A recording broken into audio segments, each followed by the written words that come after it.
Hello, friends, and welcome back to Stories About Entitled People. Let's start our video with a story where OP helps his cousin by doing extensive video editing work. Despite completing the project and the client loving it, he doesn't get paid. Let's see what happened next after a short pause. So before we begin, best way to support our channel is to leave comments, like, and subscribe with the turned on bell so you don't miss the new video every single day. Here we go. Still waiting for payment after helping out my cousin. I did some work for my cousin at the beginning of the year. She really needed help with a job she took on editing a video, and I spent countless hours working on it for her. She took the video, gave it to her client, the client loved it, but I haven't been paid yet. Every time I ask about the invoice, she gives an arbitrary date, then when the date comes, nothing. She doesn't even give an update.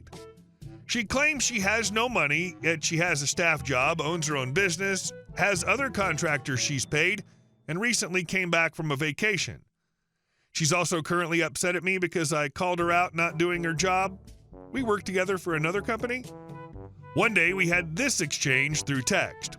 Me: "Hi, do you know when you'll be able to pay the outstanding invoice?" Cousin: "Will pay as soon as I can. Thanks for only reaching out to me when you need something." Me: "I'd like a firm date or payment plan of installments by the end of the week, please." Cousin: "Goodbye, OP. I'll give it to you as soon as I can. Nobody wants to be in debt to you, trust me." Me: "Please provide a plan on how to pay the invoice by the end of the week. Thanks." Cousin: "Goodbye." I hear nothing from her. Of course, 1 month later, we had this exchange. Me: "Hi, Name. It's been over a month since I asked you for a payment plan for the invoice. No matter how you feel about me or whatever's going on, you still have an obligation to pay the outstanding invoice and be communicative regarding it.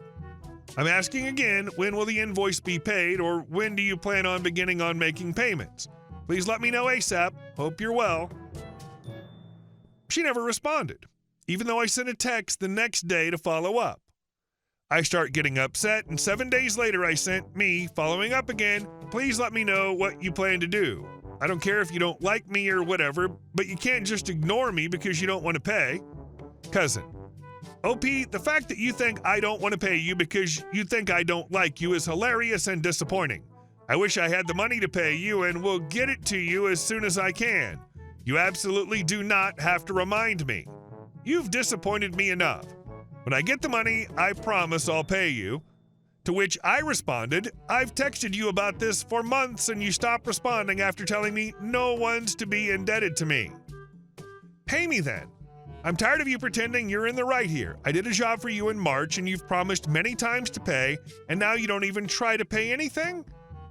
You're wrong here, and I need to know when you can pay me and stop playing games."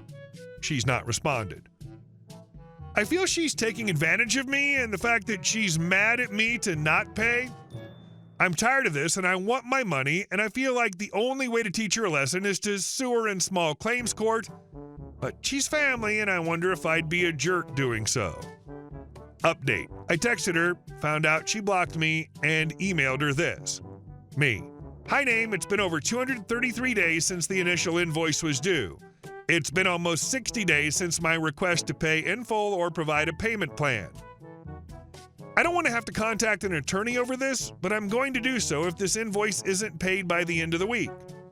Her mother called me shortly after, telling me that we don't do things like this, sue, because we're family, and she was always there for me, and I stayed with her mother when I came to town for work, and no one asked me to pay for that. I told her that no, family doesn't do things like this, but when you stop acting like family, this is what happens. I give her the general rundown, and now I'm even more upset that they seem to be making this a me thing instead of just taking responsibility. Update: It's been 2 weeks, I haven't heard anything from my cousin, and I did not get paid. I did not contact a lawyer. I think I'm just going to write it off on my taxes. I did find out that my cousin also owes my other cousin money for covering for her classes all summer for her as well. I want to write a letter or something and then go no contact, but I know it'll do no good.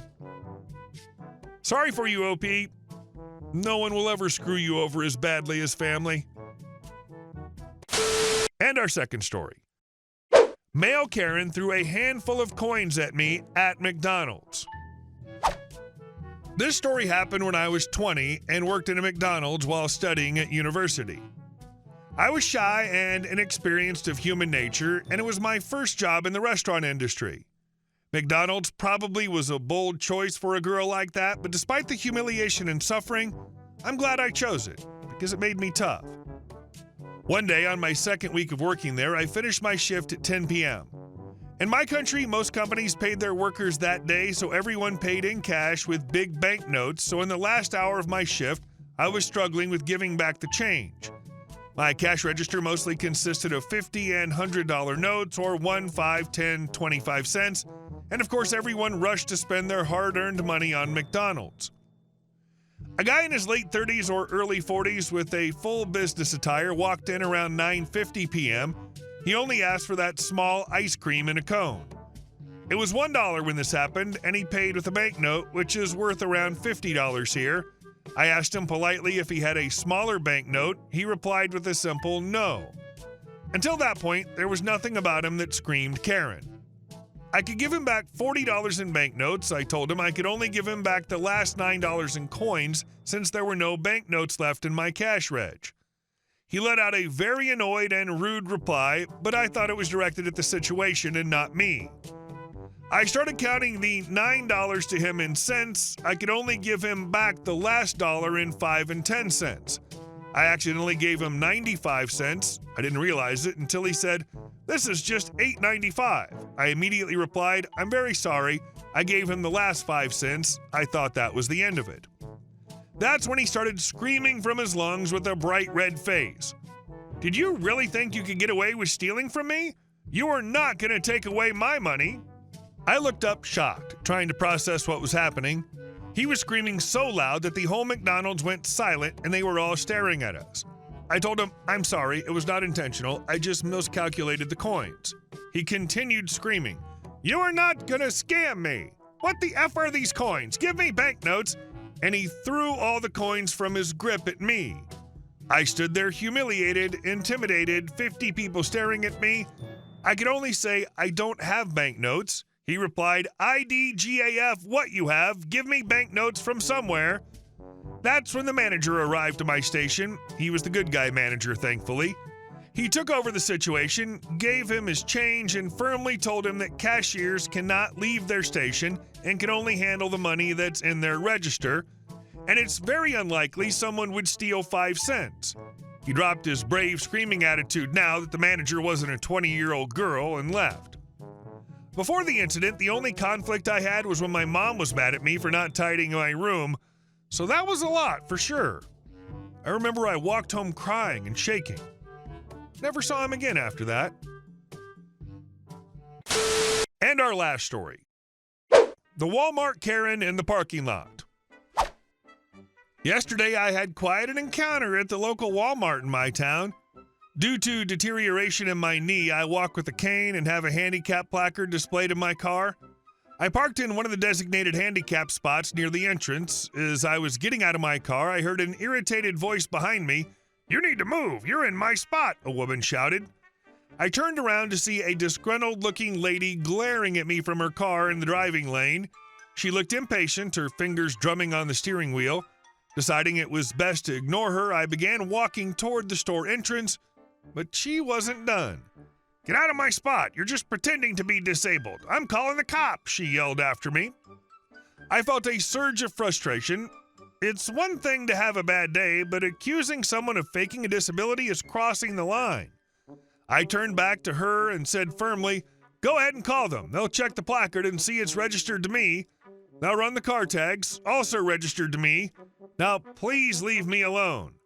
She continued to shout insults, and as I turned to walk away, she suddenly rushed towards me and shoved me from behind.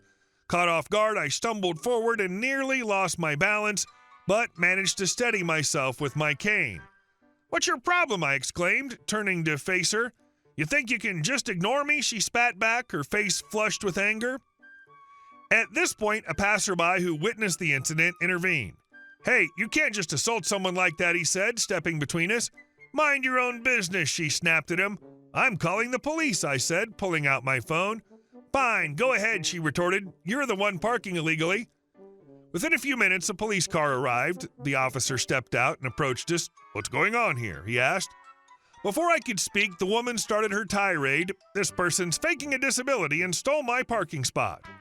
I took a deep breath and calmly explained, Officer, I have a valid handicap placard registered to me. She demanded I move, and when I refused, she pushed me. The passerby chimed in. I saw the whole thing. She definitely shoved him without any provocation. The officer turned to the woman. Ma'am, do you have any proof that this individual is parking illegally? Well, look at him. He's just overweight, not disabled, she exclaimed. The officer frowned. Ma'am, disabilities are not always visible. And even if you believe someone's misusing a placard, you cannot take matters into your own hands, especially not by assaulting them. He then asked to see my identification and handicap placard. After verifying that everything was in order, he returned them to me. Thank you for your cooperation, he said. Turning back to the woman, he stated, Ma'am, I'm going to need to see your ID. Why? I didn't do anything wrong, she protested. Assault is a serious offense, the officer replied. I'm issuing you a citation for battery, and you'll need to appear in court. Her face went pale. But, I'm also advising you to refrain from confronting others in this manner, he added. She grumbled but handed over her ID. After completing the necessary paperwork, the officer handed me a copy of the report. Would you like to press charges, he asked me. I thought for a moment. Yes, I would. All right, we'll process this accordingly, he said. As the situation wrapped up, the woman got back into her car, visibly shaken. I'm sorry it came to this, the officer said to me. Do you need any medical assistance? I'm okay, just a bit shaken, I replied. The passerby who'd intervened earlier approached me. Glad you're all right, he said. People like that shouldn't get away with such behavior. Thank you for stepping in, I said gratefully. I went about my shopping, trying to put the unpleasant encounter behind me. Later, I received a follow-up call from the police department to confirm details for the case. I hope that woman learns from this incident and thinks twice before confronting and assaulting someone. Disabilities aren't always visible, and everyone deserves respect and understanding. Hey guys, thank you all for watching the video. I'll see you in the next one.